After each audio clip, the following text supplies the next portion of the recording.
This is WICR. And welcome back to Circle to Circle with me, Pete Considori, and your host, of course, Stephen Pierce. Oh, how's it going, everybody? Oh, it's going. It's going. Today's the first preseason game for the Rangers, so we're all very excited. Let's do a little weather. Today was a high of 72, suns followed by clouds, but tonight's mainly cloudy with a low of 59. Tomorrow, rather cloudy and breezy, high of 72. This weather report's brought to you by Iona College. Move the world.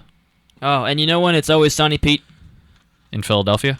That is even better plug. than mine. I was going to say whenever there's a New York Ranger hockey game on. Yeah, no, I mean, I agree, and I'm not trying to give support to the Philadelphia Flyers here. You know what? I won't go there. We're not going best to. Best luck to you this year with your most overrated center in the game, Claude Giroux.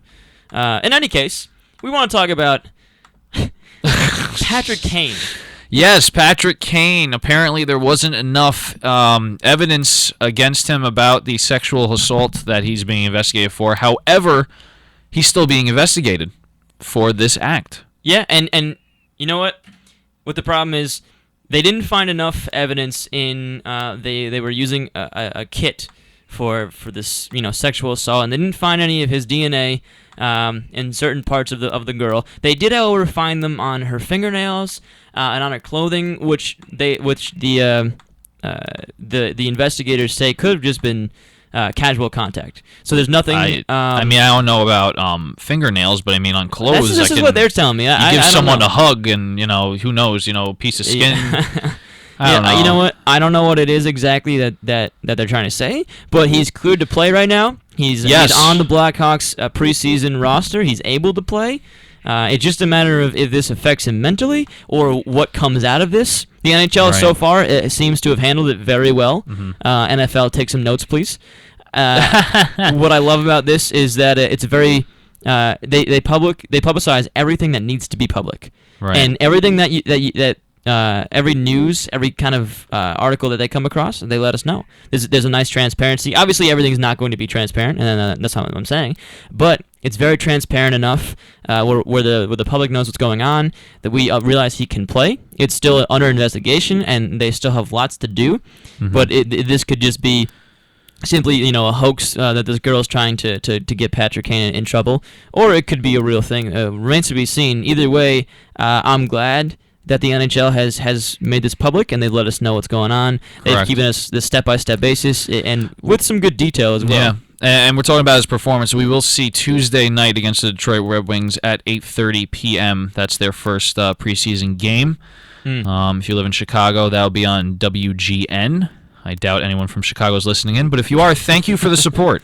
Oh yeah, we really Chicago, appreciate it. What a great organization. I will forever be envious of this little dynasty you've got going on, and you've made remarkable changes to your team, and still you look fearsome. I don't know how you do it, but good on you. Yeah, congratulations. And you know what? With all this talk about Patty Kane coming out, we also have Slava Voinov. Oh, on the other yeah. end of things, he has been his contract has been terminated with the Kings.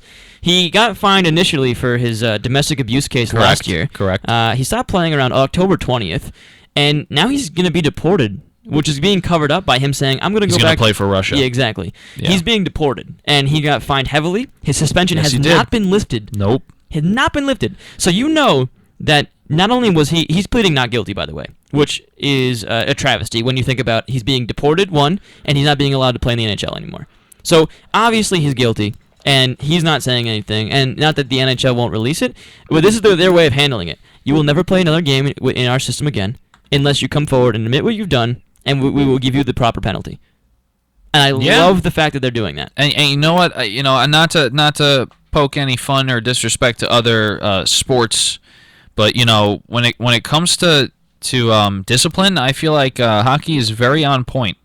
Absolutely. On the ice and off the ice, they're on point when it comes to discipline, and I think that it's sad when you see certain things go on, let's say the NFL or the MLB. MLB is good with stuff like that. I mean, the major thing you hear in the Major League Baseball steroids. is steroids, exactly. But I mean, from what we know, at least the NHL takes these things seriously, even if it's not. Let's say it's not even proven yet, they still take it seriously. For example, this whole Patrick Kane incident. Yeah. So I mean, kudos to the NHL for doing the right thing, and let's talk about on the ice too. Even the hits. Brendan Shanahan is like the safety, the player safety guy. Yeah, the commissioner. So he really is on top of player safety. I mean, you'll see every year he'll have like his own little broadcast about what the changes are in the league, what the different rules are. Which is phenomenal, so good for the players, because there have been some seriously devastating hits. Yeah, and you know what? The NHL's in good hands with him. I completely. Brendan Shanahan, as a former player who knows the game who knows the dangers of the game and different hits and what's going on, I think he's a great representation and a great representative for the NHL, specifically with player safety, because we all know Gary Bettman is not a very good commissioner, and I think that to have people like Brendan Shanahan on your kind of committee team is phenomenal, and he oversees and gives out and doles the correct suspensions, which I think he's been very good with so far. Yeah, and if absolutely. you have prior offenses, he will take that into account. Yes, so let's say you're John Moore from last year. You hit a guy on the Minnesota Wild. It was one of the first games last year. Mm-hmm. He hit someone up in the head. He went down. John Moore gets 2 games. If John Moore does that again, he gets 5. And then it keeps increasing, and then there's obviously a fine as well. Yeah, absolutely. But I mean, every sports is fines and. But this is the best thing about the NHL, though, is it affects your team. You know, this is the only game where if you take a penalty, I shouldn't say the only game. That's not right. But it is one of the few games where if you take a penalty, you sit in a box for 2 minutes, and your team has to bail you out. Yeah. In football, if you commit, like if you get a flag thrown at you, you commit a penalty.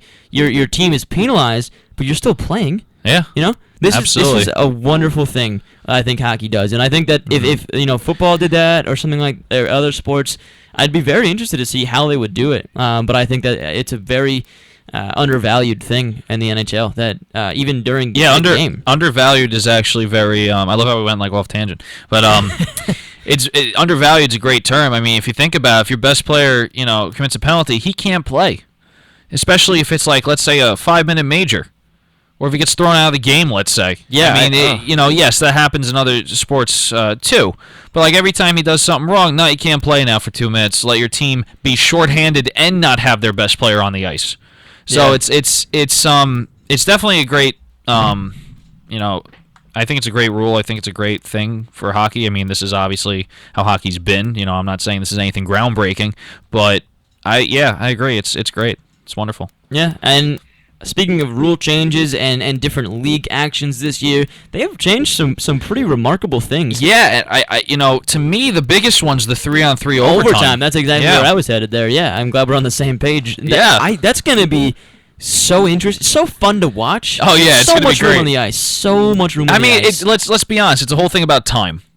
Oh yeah, I mean, 4-on-4 is going to go longer than 3-on-3. Yep. Usually 4-on-4 overtimes, for the 5 minutes that you have, when it's not the playoffs, you usually go into shootouts. Yep. During the regular season this year, I really haven't heard of. There was overtime wins, but. Most of the time most of the times it goes to a shootout. Which I get it. Some fans like, but the real fans of hockey, they think it's a little gimmicky. Some critics, some reporters, journalists, what have you, they think it's a little gimmicky, and I definitely agree. But it's just like I would love to see overtime be 5-on-5, 20-minute periods until somebody wins. But I can only imagine how long games would last, and that guys got to play 82 games, and if they make the playoffs, and they got to do 3 OT. The overtime. Yeah. So I would love for just standard 5-on-5. Well, I'll be honest with you. I like the rule now. That's just me. I like that during regular season, you go to 1 overtime. You don't do it. You go to a shootout. Now it's the 1-on-1. Whoever wins wins. Like I get that for the regular season. You're playing 82 games. Look, if your team's going to a shootout every game, then you got to work on your offense. You got to work on your defense. There's something going on. Yes, you're good, but you're not good enough to pass. You need some offense. Yeah. Yeah, you need something. So I think during the regular season for the 82 games. You do the shootout, but I also agree with the playoffs. It's not fair to have a shootout because if you get your best players who can do the craziest moves, let's say if you're the Blackhawks, yeah, I mean, please. So I mean, I think the rule right now is good. I'm telling you right now, though, a lot more games are going to end, I believe, in overtime now because there's so much more ice. There's so much more room to do things. And you know what? Yeah. There's more side to side. When you have 4-on-4, yes, it opens up, but you can't get those cross-ice passes like you would on a 3-on-3, and that's really going to mess up the goalie going back and forth between post to post. And I think it's going to end a lot of games early. Yeah, it's going to be a high-paced game. It's going to be just quick. A lot of shots, a lot of back and forth rushes, maybe odd man rushes in different situations. Who's going to bury the puck, the most. And what I think is really interesting is the coach is going to go 2 defense, 1 forward. Yes. Or they're going to go 2 forwards, 1 defense, or 3 interesting. forwards and just try and bury them right away. I can see the Blackhawks doing 3 forwards. If Jonathan Taves, that guy can play anything. Can he play in net too? But also think of. I mean, with every NHL team, not just the Blackhawks, just think of the triplet you can put on the ice. You don't have to worry about that 4th guy. What if you have like your top line, just center, left wing, and right wing, just going against the other top line? It's just you can do so much damage so quickly. You better win that faceoff though. So yeah, that's Rangers exactly right, and that's why I think the Rangers are probably going to get like 2 overtime wins because they're not going to win a faceoff, and that's going to be the end of it. Well, hopefully they're able to do something about that because they do have some guys that are very. Speaking of the Rangers taking the ice right now, 40 seconds ago, via Twitter. Warm-ups. Oh my gosh, I can't wait to go home and watch that. But I would like to see maybe maybe Keith Yandel, maybe Ryan McDonough, somebody with a lot of. I shouldn't say a lot of, but a decent amount of offensive potential. Yeah, absolutely. And game. That can also play a very good defense game. Like you got to have both there. And if you're the Blackhawks, Duncan Keith, and Brent Seabrook just jumped to my mind because those guys can do it all. How do they not jump to your mind when you talk about that? They're the first. I'm like preaching the Chicago Blackhawks today. But yeah, I know. They just have the team. We're Ranger fans just praising the Blackhawks. I love the organization. I can't. It's a phenomenal organization. Yeah. It's wonderful. I'm just excited for 3-on-3. I think that's going to be interesting. I could see. I think a powerhouse line for overtime 3-on-3s would be Hayes, Brassard, and then mix it up either with Zuccarello or McDonough. Okay, all right. I think that'd be nuts. Yeah, because how many times you got on a power play you got 4 forwards and 1 defenseman, so you got one guy working the point. And I want to see the setups. Are they gonna play? It's gonna be. I think it's gonna be a set up regular kind of a thing. I think it's going to come down to probably 2 people on the point, like you said, and 1 kind of free roaming. Only because if the other team gets a breakaway and you don't have 1 defenseman, it's a 2-on-1, you're done. Yeah. So they're going to have to keep 2 behind. That's absolutely true. But if you want to score, I feel like you got to cycle. You got to cycle the puck well. You got to absolutely. And you got to have a defenseman pinching and just rifle that in there. Yeah, absolutely. But in the cycle, the free forward needs to have the sense. Okay, I don't have the puck. Let me get to the point. Yeah. Because if they intercept this puck, it's going to be a 2-on-1, and that's or it. A 2-on-0 or a breakaway. Or 2-on-0, exactly. I'd be curious to see how many games end on like a 2-on-1 or a 2-on-1 or a breakaway. You know what? When I don't want to say all. I want to say maybe 50-50. The forwards don't have defenseman sense, if you will. They're not going to know. Okay, I don't have the puck. Get to the point. They're going to have to adapt. Obviously, throughout the season, you'll see them getting better. But I think in the beginning of the season, you're going to see a lot of 2-on-0s and 2-on-1s. Yeah. Do teams practice for that 3-on-3, or they just let it be? And you think they just have a strategy? A minor strategy? Oh no, I think they absolutely practice it. This is what we're rotating. Go. No, I think they absolutely practice it. I mean, they got to. I mean, you practice your regular power play, you practice your regular overtime. Yeah, you got to practice it now. It's gonna be a little and if they don't practice the overtime, then shame on them. Because honestly, you're dealing with a different beast now. It's 3-on-3, more ice, more speed, you want a lot more points, room. Yeah, especially late in the season. Yep. All right, well, you were listening to Circle the Circle with your host, Stephen Pierce here with Pete Considori. We're going to talk some fantasy hockey. We'll be right back. Iona College's highly accredited graduate programs empower students to earn degrees that command respect in the real world. Start your career